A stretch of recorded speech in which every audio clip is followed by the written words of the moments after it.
जय हिंद वॉरियर्स। कैसे हैं आप सभी लोग। मैं आपका एजुकेटर आप सभी का अपने फेवरेट चैनल में स्वागत करता हूं भाई। आशा करता हूं आप एकदम स्वस्थ होंगे और मस्त होंगे।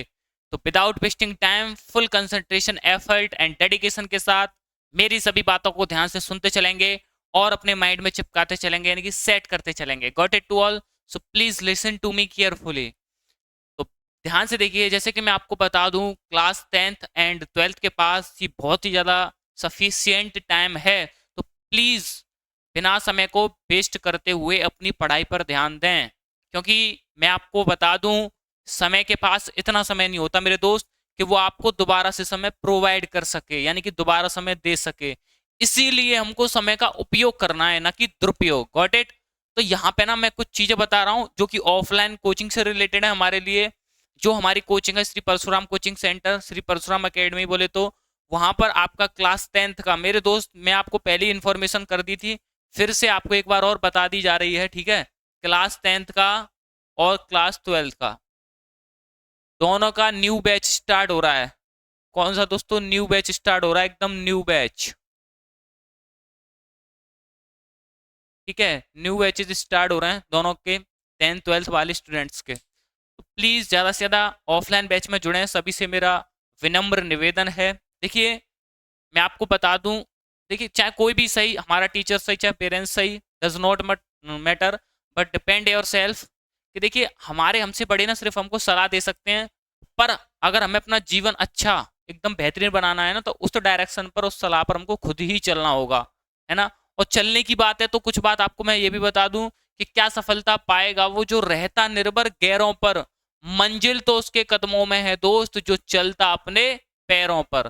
तो बस हमें अपने पैरों पे चलना है। अब ध्यान से देखिएगा दोस्तों, यहाँ पे जो ऑफलाइन रहेगी, क्या रहेगी? ऑफलाइन। ऑफलाइन, ठीक है। ऑफलाइन के अंदर मैं आपसे बात करूं तो देखिए, एक तो रहेगी आपकी इंग्लिश की क्लास। सेकंड वन पे 12th वालों की रहेगी फिजिक्स की क्लास एंड केमिस्ट्री की क्लास। बट इट, उसके साथ साथ में एक मैथमेटिक्स के टीचर है हमारे, तो एक मैथ्स की क्लास रहेगी। ये तो है क्लास 12th का ऑफलाइन। और क्लास 10th का ऑफलाइन में क्या है दोस्तों? एक तो मैथमेटिक्स की क्लास कंपलसरी रहेगी, इंग्लिश की कंपलसरी रहेगी, और एक साइंस की, यानी कि एक टीचर आपको कंबाइंड तीनों सब्जेक्ट कराएगा, physics chemistry and biology. Got it. तो यहाँ पे ये क्लास 12th का एंड 10th का दोनों का मैंने आपको बेसिक सा बताया है। और जो हमारा टारगेट रहेगा वो दोस्तों 6 मंथ का रहेगा। कितने मंथ का? 6 मंथ का। और जो बचे हुए आपके 2 मंथ रहेंगे, यानी कि जनवरी और फरवरी, ठीक है। 2 मंथ आपका क्या रहेगा? 2 मंथ्स आपका दोस्तों रिवीजन रहेगा। क्या रहेगा भाई आपका? रिवीजन। तो revision is the most important for all over examination, ये बात आप अच्छी तरीके से जानते हैं। अगर हमको किसी भी सब्जेक्ट में अच्छे मार्क्स गेन करने हैं तो उसका सिर्फ और सिर्फ एक ही रामबाण सूत्र है कि उसका revision, practice set, PYQ previous year question हमको सॉल्व करने हैं ज़्यादा से ज़्यादा। चाहे वो 10th की साइंस सही, मैथमेटिक्स सही, चाहे अदर कोई भी सब्जेक्ट सही, 12th की फिजिक्स सही, चाहे केमिस्ट्री, ठीक है दोस्तों। तो यहाँ पे इन चीज़ों का आपको ध्यान रखना है। सिलेबस करने से ही मतलब नहीं है, सिलेबस करने के बावजूद भी हमको सिलेबस को और रिपीट करना है, रिवीजन करना है कम से कम 1 से 2 बार, तब जाके चीजें आपको कॉन्फिडेंस हो। अब देखिए, गवर्नमेंट ने ये भी बता रखा है कि ये चैप्टर केमिस्ट्री का इतने नंबर का आएगा 12th में, 10th में बता रखा है ये मैथमेटिक्स का चैप्टर इतने नंबर का आएगा। बस हमको उतना पढ़ना है भाई। हेल्प हमारी हो रखी है, चाहे किसी भी क्लास का सही, 10th 12th का कोई भी सब्जेक्ट सही, ठीक है। हमें बता रखा है कि ये चैप्टर इतने वेटेज का है, तो फिर ज्यादा वेटेज वाले चैप्टर को आपको अच्छी तरीके से प्रैक्टिस करनी चाहिए, ठीक है। और उनके क्वेश्चंस, इंपोर्टेंट थ्योरी एक अच्छी तरीके से हमें अपनी नोटबुक बनानी चाहिए। देखिए, एक स्टूडेंट मेरे दोस्त वो होता है जो दिन में 8 से कम 10 10 घंटे तक पढ़ता है, 8 से 10 आवर तक। और एक स्टूडेंट वो होता है जो दिन में 3 से 5 घंटे तक पढ़ता है, 3 से 5 आवर तक। असर तौर से ना, जो ज्यादा पढ़ रहा है उसका रिजल्ट कैसा आ रहा है? कम कम अच्छा आ रहा है, ठीक है। और जो कम पढ़ रहा है उसका रिजल्ट थोड़ा अच्छा आ रहा है। कैसा आ रहा है? अच्छा, गुड। तो इसका रीजन क्या है? What is reason? This reason is दोस्तों, क्योंकि जो बच्चा कम पढ़ रहा है ना, वो कंसंट्रेशन, एफर्ट और डेडिकेशन के संग पढ़ रहा है। उसका रीजन ये है। ये बच्चा क्या करता है भैया? पढ़ लिए, कभी घर वाले ने कोई काम बता दिया, पढ़ते पढ़ते सोफे पे लेट गए, या फिर अपने बेड पे लेट गए, या टेबल चेयर पर ही सो गए। तो ये चीजें नहीं होनी चाहिए, ठीक है। चाहे हमको जो भी काम करना हो, शिद्दत लगन 100%, ये चीज आपको ध्यान रखनी है। कोई भी काम करें 100% लगन के संग करना है, नहीं तो फिर वो काम करना ही नहीं है।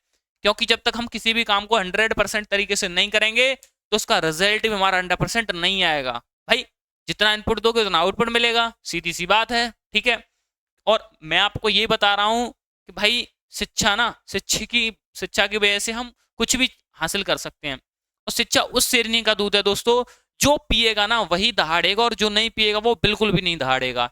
इसलिए पढ़िए और आगे बढ़िए, अपना कंसंट्रेशन लगाइए, टाइम टेबल बनाइए दोस्तों। ये है सबसे बड़ा मेन 6 मंथ में आपको टाइम टेबल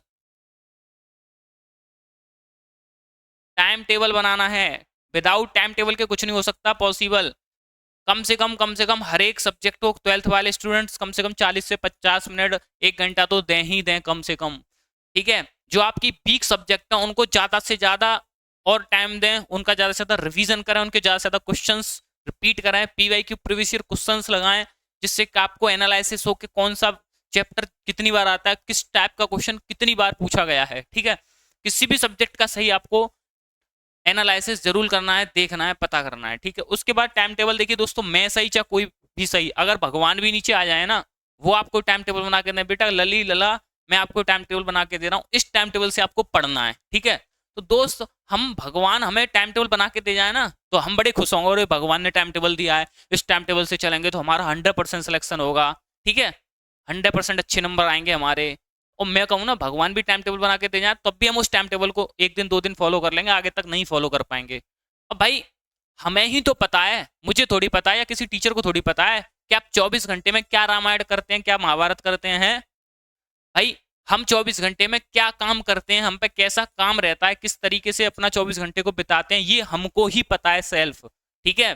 तो इसीलिए हम अपना टाइम टेबल खुद ही बनाते हैं तो ज्यादा बेटर रहेगा, दूसरा का बनाए हुए हम नहीं फॉलो कर सकते। Got it.